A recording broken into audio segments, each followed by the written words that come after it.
Hello, hello, hello. Jambo, how are you all? And Karibu, Karibuni, let's discover.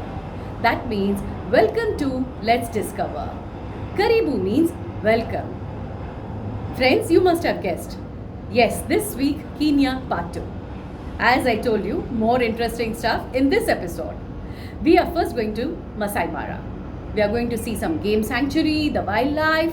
Then from there we will take a tour of the Masai village. We'll know about their culture, custom and tradition. And from there we are going to an interesting place. I don't know how many of you are aware of this. It was really surprising and interesting to me. We are going to visit something called an elephant orphanage. Isn't it interesting? So I'll take you there. So stay tuned, stay connected, and of course you know what you have to do. You have to like, share and subscribe.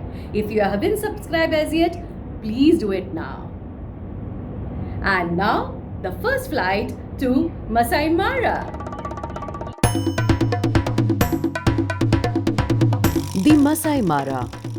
The Masai Mara is a must-see for every safari traveler. Masai Mara is a dream destination for every bucket list. Take to the crystal blue skies for a bird's eye view of the golden African plains and its many inhabitants. For a more close and personal encounter, embark on a thrilling jeep safari among the areas, lions, elephants, and other wildlife. The Masai Mara National Reserve and Conservancies never fail to entice and excite. Famous for the safari game, the wild animals, and the famous Big Five: elephants, lions, leopard, rhino, wild buffalo. Rhinos do occur but are notoriously difficult to spot. You close your eyes and visualize a gentle rolling savannah stretching out as far as the eye can see. Imagine countless wildebeest and zebras grazing lazily right in front of you. The feeling is humbling and inspiring, all wrapped into one. The Masai Mara is known for the highest concentration of wild animals in the world. Mara means spotted in the Ma language, which is spoken by the area's ancestral residents, the Maasai people. It refers to how the Mara is dotted with the acacia trees, the kigelia or the sausage trees, the indentations and craters when looked at from far. The kigelia or the sausage tree bears sausage-shaped fruit. It is said the Maasais make traditional beer using the sausage-shaped fruit, and the elephants and rhinos eat this fruit. It is said to be poisonous and cannot be consumed by the humans. An oasis-like sanctuary of Mara provides an abundance of wildlife, and from about July to November every year, its savanna provides nourishment for wildebeest herds of epic proportions. Thousands of visitors come to the Mara for some of the most authentic safari experiences in Africa. The Masai Mara becomes the backdrop of the most spectacular wildlife shows on the earth, the Great Migration. The sight of so many animals dotting the plains is almost inconceivable. The savanna's sun-burnt grasses become home to more than 1.5 million zebra, wildebeest and antelopes trekking from the Serengeti to the Masai Mara in search of greener pastures and water. The Great Migration is unique to the Serengeti and the Masai Mara. There is nothing else quite like it. Have you ever imagined how does the wildebeest look? The wildebeest has a face of a donkey, horns of a buffalo, and body of a horse. Hence, it is called the wildebeest. Sounds interesting, isn't it? Sharing here a video of the lion enjoying its feast after a hunt. The females of this species are known to be the lion pride hunters. Male lions only occasionally assist during a hunt. Their favorite meals consist of zebra and wildebeest. Look at the beautiful cheetah brothers. The cheetahs have a long trunk when compared to the leopards. The most distinguishable aspect. Very sharp, fast, and shrewd. The elephant is the largest land animal on the planet. The elephant can grow up to 7.5 meters long, almost 3.5 meters high, and weigh up to 6 tons. The leopards. Where lions are known for their strength and majestic appeal, leopards are often heralded for their grace and stealth. There is quite a large population of leopards living in the Mara. However, they are rather elusive. These big cats are shy, nighttime hunters and tend to hunt on their own. We spotted one leopard on the last day of our Mara trip. You can see plenty of topis, impala and gazelle. It is said the topis often live and move in herds, same as the elephants. The topis, impala and gazelle belong to the antelope family. The hippos generally move out in the night, and during the day they are in the water as they cannot withstand the heat. So, being in water helps them maintain the body temperature. Activities in the Mara are the game drive, hot air balloon followed by a champagne breakfast, Maasai village tour and nature walk. Come, let's have a tour to the Maasai village. The most iconic tribal group in all of Africa, the Maasai, who populate vast areas of southern part of Kenya, are the dominant ethnic group surrounding the Masai Mara. This nomadic warrior tribe still retain many of their traditions as they live largely untouched by modern day civilization in the areas surrounding Masai Mara. This 1-hour visit to the village is a chance to interact with the Maasai and get a glimpse into their culture, unique way of life, and some of their customs and practices. Well, the Maasai live in structures known as manyata, which are low-height dwellings, essentially huts made of cow dung, mud, and wood, with a single entrance and minimal side windows. Here is the Maasai guide who is describing their house. Everywhere in our houses we put the cow dung. Cow dung is good for mosquito and flies. So during at night, no mosquito, no flies. Inside the house. Inside of the house. Because of cow dung and the warmth of the house. And this is the kitchen where we cook. But we have our permanent food is blood, milk and meat. Blood, milk and meat. And then we had the opportunity to witness the Maasai dance. Here is one of the dance which shows their jumping skills.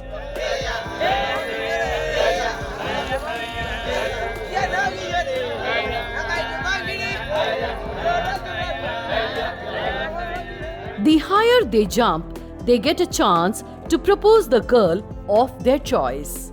The Maasai artifacts are also quite famous. The Big Five, giraffe, hippo are well crafted in wood. How do you get into the famous Mara? Masai Mara adventures start off with a flight to Jomo Kenyatta International Airport in Nairobi. After that, it is entirely up to you. In for an adventurous road trip and deal with a bumpy road, or would you prefer to quick and easy air transfer into the airstrip closest to the safari lodge you'll be staying at? There are several airstrips in and around the Masai Mara for you to fly into. Carriers such as Air Kenya, Safari Link and Grovener's Aviation, who also serve other airports in and around the country. These carriers will also make several stops to several of these airstrips on a single trip as though you travel by a bus. We took a flight from the Wilson Airport to the Masai Mara. From here, it is a short flight to the Mara, between 40 to 45 minutes. We took Air Kenya to get into the Masai Mara.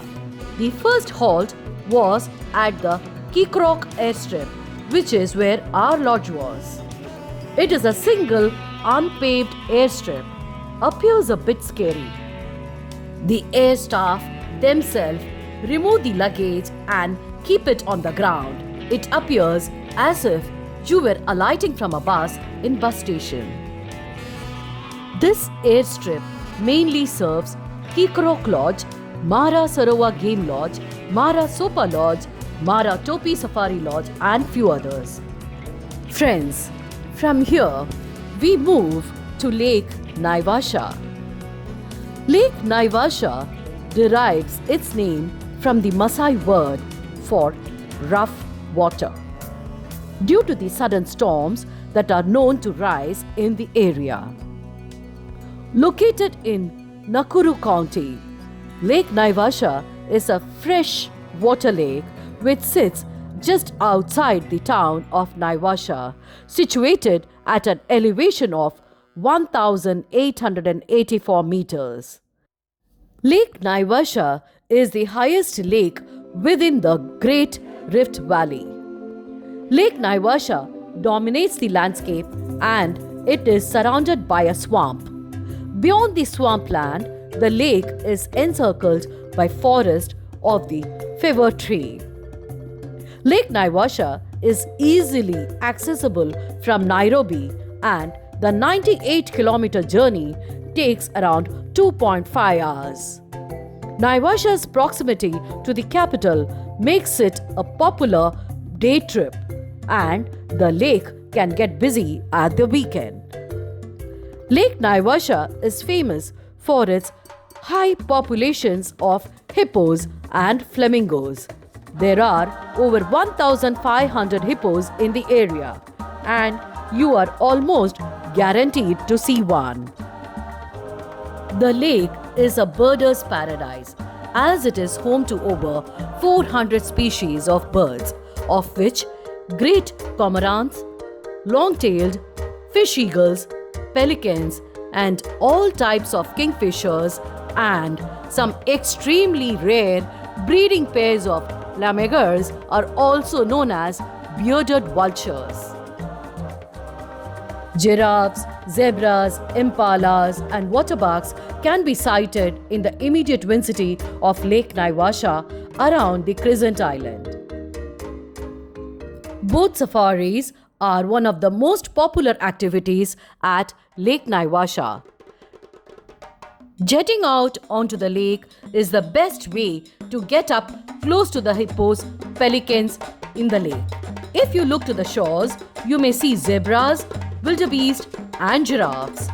Crescent Island, aptly named because of its crescent moon shape, is found on the east side of the lake, near the town of Naivasha. Crescent Island is home to a game sanctuary, and it is one of the most popular attractions in the Lake Naivasha area. And it was the primary filming location for the 1985 romantic drama Out of Africa. The zebras and giraffes were brought from Masai Mara to the Crescent Island for shooting of the film Out of Africa, and then it was not moved back to the wildlife. This place is a paradise for them, as there are no predators in this sanctuary. Friends, from here we move to the David Sheldrick Wildlife, or popularly known as the Elephant Orphanage. The Sheldrick Wildlife Trust, originally the David Sheldrick Wildlife Trust, was founded in 1977 by Dame Daphne Sheldrick. It has grown over the years to become one of the most successful animal welfare foundations in Africa. Over 100 elephants found as orphans and raised by the trust are now living wild lives in Tsavo National Park in Kenya, and from these elephants, more than 25 calves have been born. This is a significant success story. Looking through the broad iron gates, it is difficult to imagine that this was a heaven for orphaned victims of illegal ivory trade. But for infant elephants that were once abandoned and alone with a little chance of survival on their own, life behind the gates now seems far more certain. Kenya's orphaned elephants have a home. The rescued elephants are still dependent on mother's milk for their nutrition. Like human babies, milk-dependent orphans require a special formula and feeding every few hours. Their keepers serve as surrogate mothers and stay with them round the clock. Each night, the nursery babies return to their stable with a keeper alongside. With nurturing, love, and care, and a life free from fear, these delicate, wounded souls rely on the stability from the close bonds they share with their keepers and with other orphan babies in the nursery. Here, they learn to be psychologically stable. Without this stability, they risk rejection from the herds when returned to the wild. The young elephants live at the nursery until they are approximately 2 years old. At that time, they will then make their way to one of the Trust's 2 rehabilitation facilities at Tsavo East National Park for the next stage of their lives. And when they are ready, they will return back to the wild. As with all elephants, their future is uncertain, but at least now they have a fighting chance to survive. So, how was this episode? I guess you must have liked it. It must have been an interesting journey to travel. Stay tuned, stay connected, and I'll be sharing more such informations and many more informations other than travel with you in the future episodes. So until then, ta-ta, bye-bye, stay safe.